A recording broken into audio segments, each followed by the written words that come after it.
As much as we all might have our own take on how acceptable we find the existence of Smurf and alt accounts to be, I think all of us can agree that some things definitely go way too far. Unless you are actively profiting from the selling of accounts, I don't think there is anyone who appreciates people boosting others to higher ranks. Even more so than Smurfing, it damages what little remains of the competitive integrity in Overwatch, and if you're one of the few unfortunate souls that still try to get better, these people can create a mountain of problems that seem impossible to overcome. But what if I told you that there is a light at the end of the tunnel, that our defiant behavior against those aiming to ruin our favorite pastime can ultimately make a difference? Well, seeing as how I am leveling up yet another alt account, I'm probably not one to speak, but you guys on the other hand, amidst the countless submissions towards my storytelling efforts, I found one replay that absolutely demanded my attention. While every single competitive player has to handle Smurf accounts on a regular basis, it isn't often that I come across somebody that I suspect to be an account booster. Of course, there's no way for me to definitively prove that, so don't go around harassing this person if they end up in your lobby. But I definitely found this tale to be worth your time, because not only did our silver ranked protagonists fight them toe to toe, they actually aim to beat them at their own game. So get those magnifying glasses out and prepare yourself to investigate this crime scene, because our story today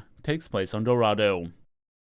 Now, Dorado is one of those maps that I would definitely hate to have to fight a Smurf on. The high ground lends itself to mercy-pocketed hit scans, it is a nightmare for low mobility heroes to try to contest, and the final point is so horrendously designed it makes 2 CP feel like a godsend. Our hero for today, Spaghetti?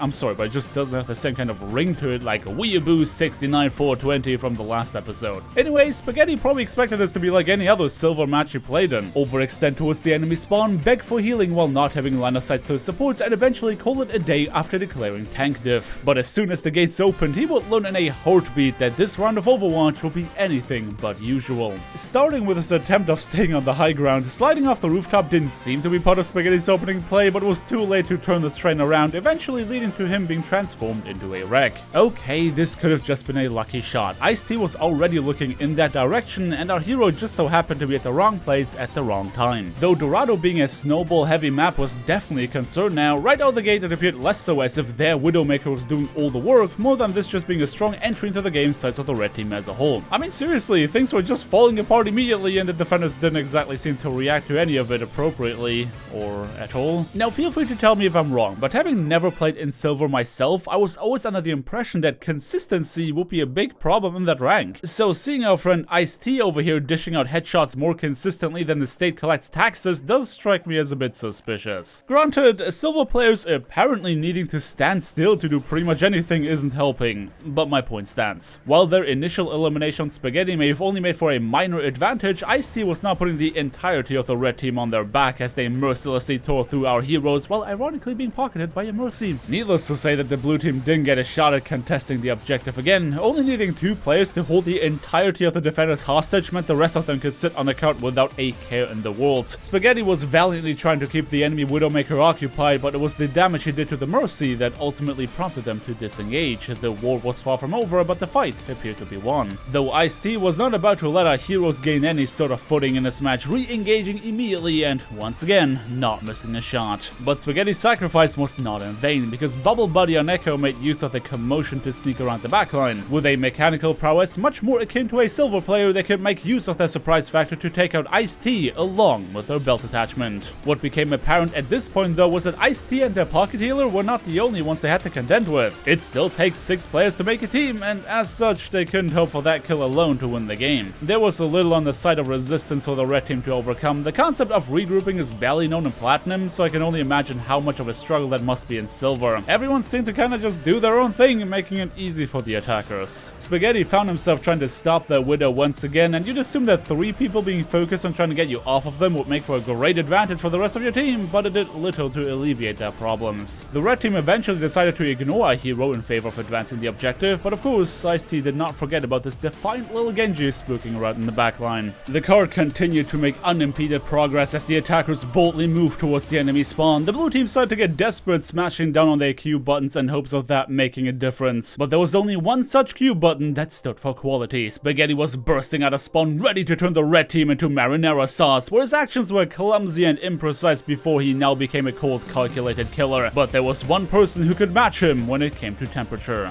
Ice-T. Thankfully for our heroes, Dorado heavily favors the defenders on the last point. 2CP on wheels was striking once again, and with Spaghetti having eliminated most of the attacking forces, the remaining players had no choice but to disengage. Sometimes it isn't an individual player that does a smurfing more than the map design itself. Ice-T was going to have a hard time keeping up that carry performance when killing half the enemy team wasn't good enough anymore. Having to eliminate them twice over, now that is a challenge. Spaghetti, on the other hand, found an opportunity to shine. If Genji is not good enough to counter them, then maybe meeting them on even ground could. Our hero made use of the opportunity to pick off stationary targets off on the flank, while their Hammond was making it difficult for Ice-T to line up a shot. The attackers were in shambles. What appeared to be a team diff at first was now revealed to completely rely on the space created by the Widowmaker. Lord knows if the red team succeeded in taking the card all the way with 5 minutes in the bank that this match will be over. But as much as Spaghetti was putting the flashy moves on display, this was a team effort. Once the map finally forced them to regroup, they managed to put up a solid defense, and more than relying on a single player to pop off, they used each other's plays to do well themselves. But playing well is always relative to the rank. Of course, the blue team's defense was full of holes, allowing the attackers to find an opening to try and get themselves back into the game. Having narrowly survived, it was now Bubble Buddy's turn to replace their main tank, which happened just turned into sheet metal. Thankfully, Echo was absolutely busted, meaning the attackers had no choice but to respect them, though their natural instinct to use their superior speed and disengage was definitely a smart one. If you can't kill them, at least don't feed them while you wait for the timer to run out. But time was a luxury the red team didn't have. They needed to get kills and get them fast, because heroes like Hammond are amazing at abusing the spawn advantage. A minefield that I assume was meant for the Widow had entrapped one of their supports without an option to escape. Surprisingly enough, this Mercy did not follow Faye's example and showed restraint not to jump into the explosives. Kaliel eventually found an opportunity to escape, but too little too late meant that Echo could pick up another easy elimination. Things were looking good for our heroes in more than one way. Not only did they succeed in stopping the red team's momentum, but the confidence that the enemies had in their Widowmaker also seemed to begin to crumble, with them devoting less and less resources to keep them alive. Everyone on the attacking team seemed to adopt a fine, I'll do it myself attitude, but only time will tell if that ends up being a good or a bad thing. For the time being, Spaghetti was beginning to take very, dare I say, interesting angles for a Widowmaker on Last Point Dorado. The enemy team was clearly taken by surprise, but our protagonist had a hard time making use of it, as that aforementioned silver rank inconsistency was hampering his performance. But it's not like a few whiffed shots ever stopped the DPS from demanding more space than they can make use of, prompting Spaghetti to get up close and personal on this long-range hero, and to my surprise, it worked. Ice-T was immediately granted a resurrection to stop our hero in his tracks, and where I would assume that this is of minor importance in regards to the general losses the red team's lineup had sustained, they actually decided to stay in the fight. To make up their lack in numbers, the red team began aggressively emptying their ultimate bank to continue their assault, and I mean, I don't even know how to narrate this. Somehow the blue team ended up on the back foot, despite them answering with even more ultimates, as well as having the spawn advantage on their side. Their plays just somehow ended up far less impactful, and as such, the attackers could tear away at their forces. Now, I'm not gonna pretend like Ice-T was not making their impact known. They further cemented my suspicion of them punching way below their weight class, seeing as how they are the only one in this lobby to consistently do well on their role, which makes it ever the more commendable that the fairly inconsistent Spaghetti was meeting them on even ground. But it is, as I said before, Overwatch is a team game, and once the attackers stopped to rely on Ice-T's performance, their impact became even greater. The trickling of defending forces was eventually stopped, as they had to allocate too many resources to stopping the hitscan menace. But barely 40 seconds on the clock meant that this was anyone's game to take. So long that the blue team can keep their heads up high, they had every chance to win this match.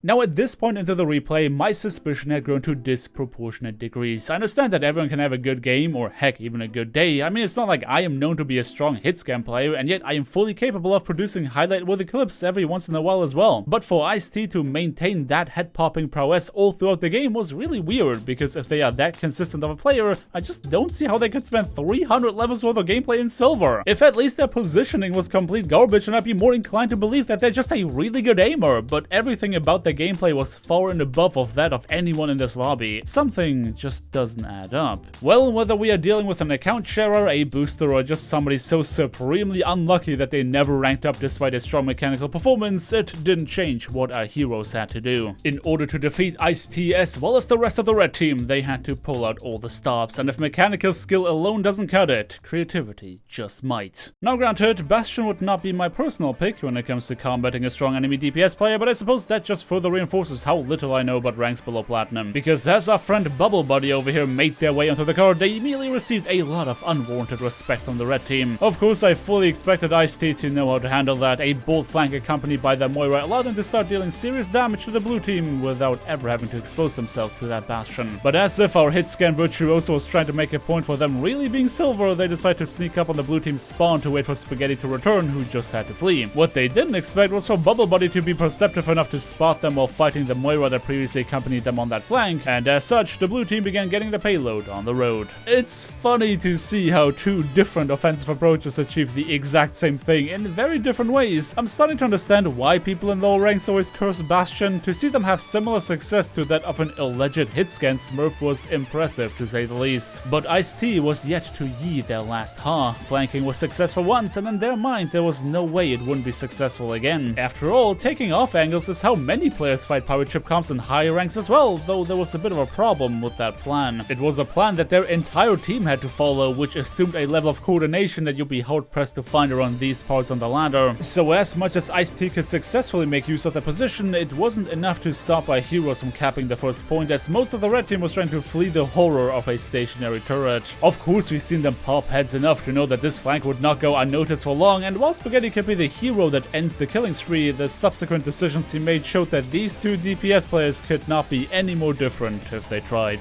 But I can't knock the means without acknowledging the results. Sure, Spaghetti was giving off very strong silver vibes in the way they were playing, but let's not forget that McCree is currently busted for a reason. It may not have been graceful, but whatever they did ended up working really well for the blue team. However, where the map design was assisting them on defense, it would now come to punish them on offense. Don't forget what I said about hitscan Smurfs and high ground. Unlike the average silver player, Ice-T understood the importance of towering over the opposition, and with a level of aim to match that positioning, they could dismantle a hero's pirate ship. And as if that wasn't bad enough, the red Reinhardt decided to wash away any last chance for success sides of the blue team with a tidal wave. The shadow would ensure that their DPS could continue popping heads like fish in a barrel, but those who found shelter from the storm of bullets would find a fate even worse than that. You can always say GG go next on a failed engagement, but when your tanks are wasting big ultimates in sheer panic, then that paints a bad picture for the fights to come. The red team's, or Ice-T's, superior understanding of Dorado as a map meant that there was no chance for our heroes to mimic the snowball that their enemies achieved the first time around. This was a very simple equation with a very simple solution, but once again, things that are simple elsewhere on the ladder are not quite so easy in lower ranks. But hey, the blue team found a way to come to the same result via different means before, and if there was one player determined to stop Ice-T, it was our hero Spaghetti, that same one that now decided to go on the flank. And the idea wasn't bad. High ground does not discriminate between attacking and defending teams, so if the blue team can set up shop up there, chances are that he could have the same kind of impact as the red one. But timing was everything. If Ice-T was to notice our hero, then he'd have an easy time out-aiming him, and as such, Spaghetti slowly and carefully snuck up his way behind them until he found an opening to pop out of the woodworks and start chopping down the opposition. Unfortunately, that whole operation took a very long time to execute, and while Spaghetti was sneaking up on high, the rest of his team was getting stomped into the ground. To make matters worse, Spaghetti couldn't even have helped them if he tried, because unlike Ice-T, he was not able to rain down death from above in the same fashion. And for the final nail in the coffin, the red McCree came back from spawn to reclaim their high ground in an instant. To put it lightly, things were not looking good for our heroes.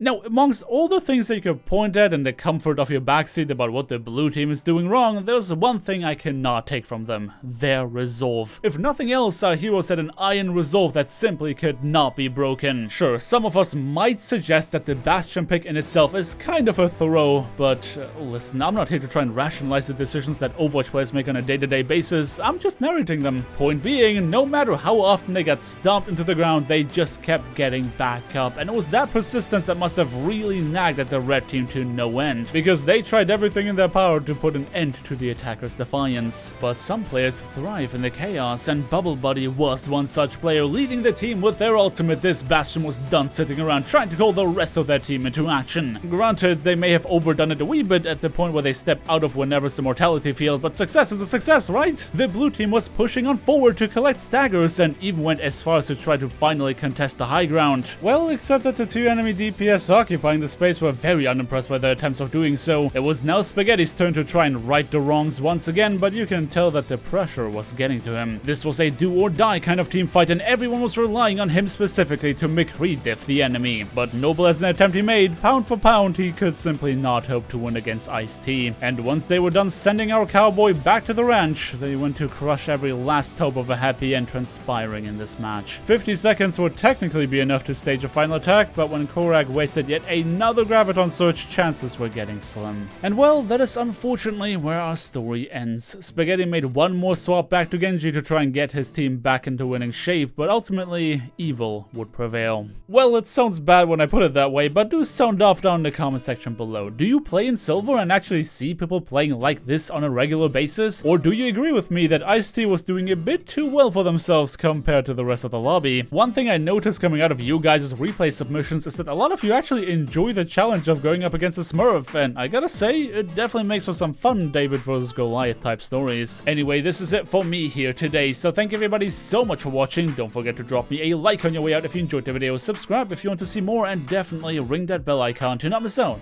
on my next upload. I hope you guys have a fantastic day, and until next time, peace.